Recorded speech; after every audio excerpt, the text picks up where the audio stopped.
Moja ya silaha kubwa sana ambayo Meshack nayo ni ile confidence, yani una ma confidence fulani hivi ambayo mtu akaona anasema yes. Hiyo confidence inatokana na nini? Yaani uko kujiamini kwako. Ni Roho Mtakatifu mwenyewe. Sio mimi naongea hapa najua. Ni Roho Mtakatifu mwenyewe ananiongoza. Ni Roho Mtakatifu maana kwa akili zangu usingeweza. Bwana, kama nimesema nitakuwa na Meshack Bethwell pamoja na G Drago, si ndio? Meshack, mambo vipi mzee? Safi bro. Kwema kabisa. Kwema kabisa zangu. Mimi jina lako la mwisho huwa linanichanganya. Ni Bethwell. Okay, sawa. Tuko na Meshack Bethwell ambaye yeye ni mwimbaji kutoka mkoa wetu wa Kilimanjaro, lakini yeye anaimba gospel. Kwa nini gospel Meshack na sio muziki mwingine? Muziki wa injili ile ni huduma. Okay. Na huduma lazima uwe umechaguliwa. Okay. Kwa hiyo ni wito uliokuwa ndani yangu. Okay. Huduma ile ilikuwa inauma ndani yangu. Kwa hiyo lazimika nifanye muziki wa injili kama huduma. Ule ni utumishi. Okay, sawa. Na labda ni nani ndio unamwangalia pale mbele ambaye anaimba muziki wa injili ndo kama role model wako? Walter Chilambo. Yeah. Okay. Ni kipindi kipi ambacho ulimkubali sana Walter Chilambo? Baada ya BSS ndo nilimjua Walter Chilambo baada ya kuanza kuimba muziki wa injili. Okay. Na ndo hapo nikaanza kumfuatilia Walter Chilambo. Okay, sawa.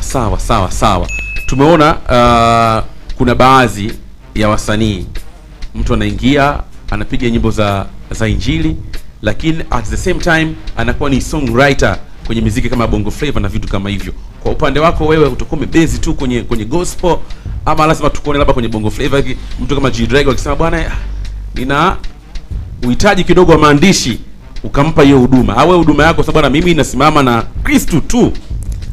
Sijawahi jaribu kufanya kitu kama hicho. Okay. Na wala siwezi kwa sababu sijawahi sikia kufanya msukumo wa namna hiyo kabisa. Okay. Kwa sababu sisi kama watumishi tunaongozwa na Roho Mtakatifu mwenyewe. Hatuwezi tukatoa tu vitu kichwani au tukaona kama hii story tukaandika, hapana. Kwa hiyo sijawahi kusukumwa labda kusema naweza nikaandika shairi ya bongo flavor au nini. Hapana, hicho kitu hakijawahi. Sijawahi kufikiria kitu cha namna hiyo. Okay, sawa. Meshack sasa hivi tunasikilizwa kanda nzima kaskazini, si ndio? Lakini pia wapo watu wengine ambao wapo nje ya kanda kaskazini. Yuko ndugu yangu bwana Bwashe Mr. Lugus yuko nje ya kanda kaskazini sasa hivi.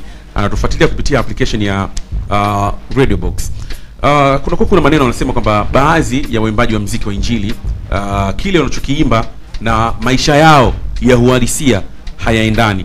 Meshack, umejipangaje kukabiliana na vitu kama hivyo? Maana utazungumza sasa hivi tu baadaye utapata fan base kubwa, maana yake unafanya muziki unaweka kwenye majukwaa mbalimbali ya kidigitali.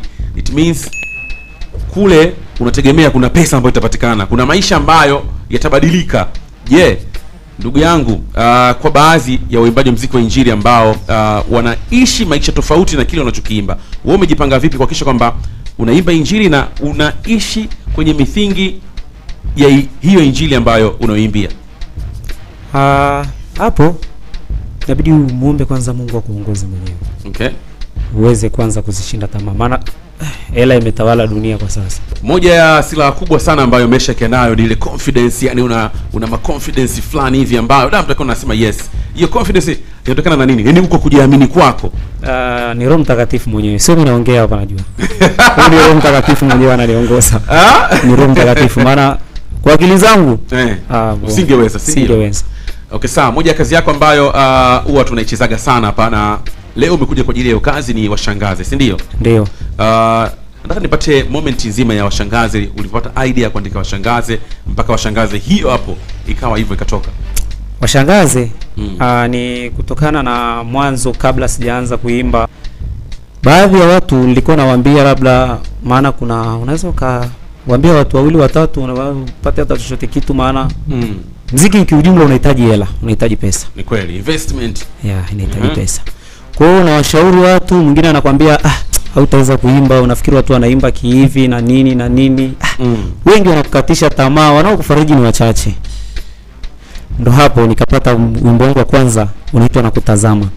Kwa sababu ya yale maneno na nini, nikasema tu nakutazama Mungu wangu. Washangaze nilikuja kuitoa baada ya kuwa nishafanya matukio na wale waliokuwa wamenivunja moyo nyuma. Nikasema sasa Mungu washangaze waone. Okay. Ndio. Bwana, sawa. Naomba uibless hii hapa ngoma yako ya Washangazi, afu tukaiguse afu turudi tena. Neno lolote kwa mashabiki zako kamba bwana jamani ndo goma ndo hivyo ndo vile. Mimi ninachoomba kwao kikubwa support yao tu, waingie pale YouTube, wa subscribe, wa like, wa share na comment, na Mungu wa mbinguni awabariki sana. Bwana sawa, naitwa Meshak Betwell, ngoma inaitwa Washangazi.